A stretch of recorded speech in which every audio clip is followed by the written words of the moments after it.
as an involute. So it's a locus of point on a line rolls without sweeping on the circumference of a circle.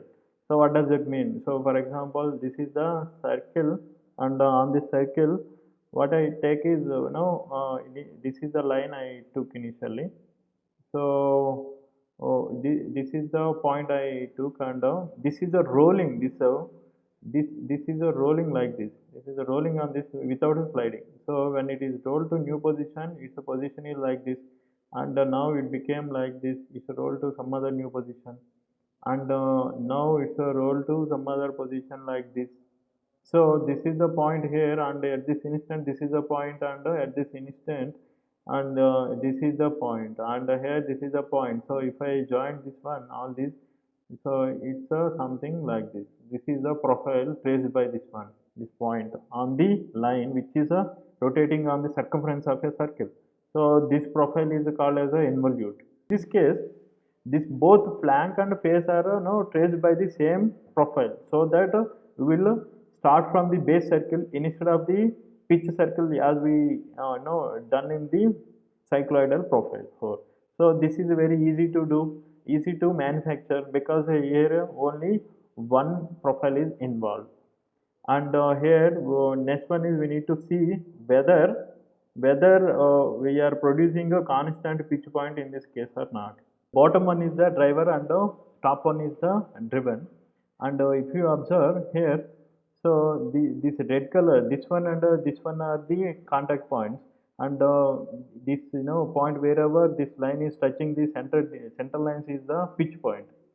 And here this is the contact, and if you observe here, this is the driven gear tip. Whenever driven gear tip is touching the line of action, then only contact is starting between these two. And as you move, or as it rotating, here it's got disengaged, and it's moving in this direction.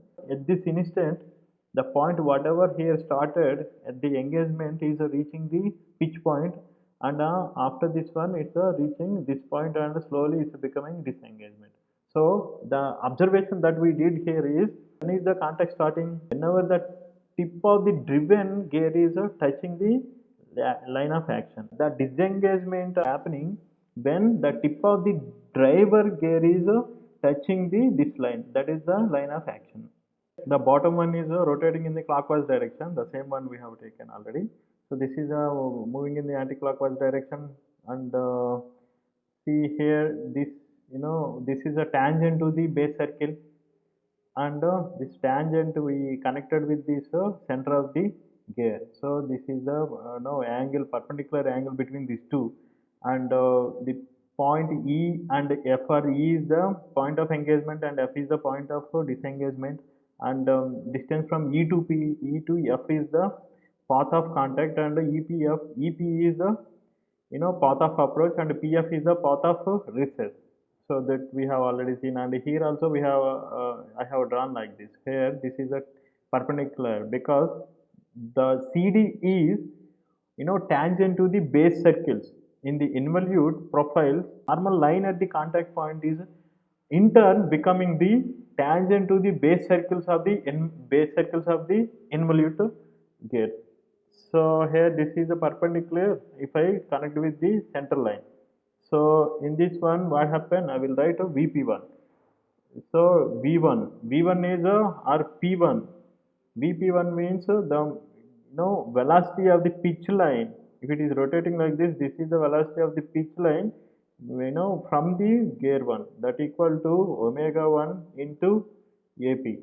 In the same way, VP2 from the gear 2 equal to omega 2 into BP. But this VP point is same here, because this is moving in the same direction, this one, and it's a coincident point. So what happened from this one? So if I equate this one, omega 1 by omega 2 equal to, it becomes BP by AP. So we derived at this one, but we don't know whether omega 1 by omega 2 is constant or not in the involute case. So now what I do is, similarly I will take these triangles, that ACP and PDB. So here this angle is phi and this angle also phi. How this angle become phi? So if I draw a line like this, so angle, if I draw a line like this, angle between these two is a, phi. So this is the, we already discussed this one, and perpendicular to this line is a, T, we call as a TT. So perpendicular to 2T is a AB, and perpendicular to, this line is a, this one. Sorry, perpendicular to, CP is a, this one, AC. So we have already seen that, angle between any two lines is equal to the angle between other two intersecting lines which are perpendicular to the initial line. So these this line and this line is perpendicular to this line and this line. So here phi here is nothing but a phi here. In the same manner here also phi.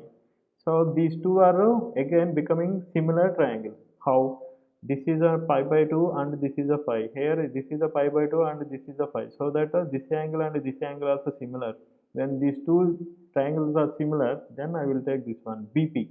Here I have taken a BP, like in the previous case, BP by AP.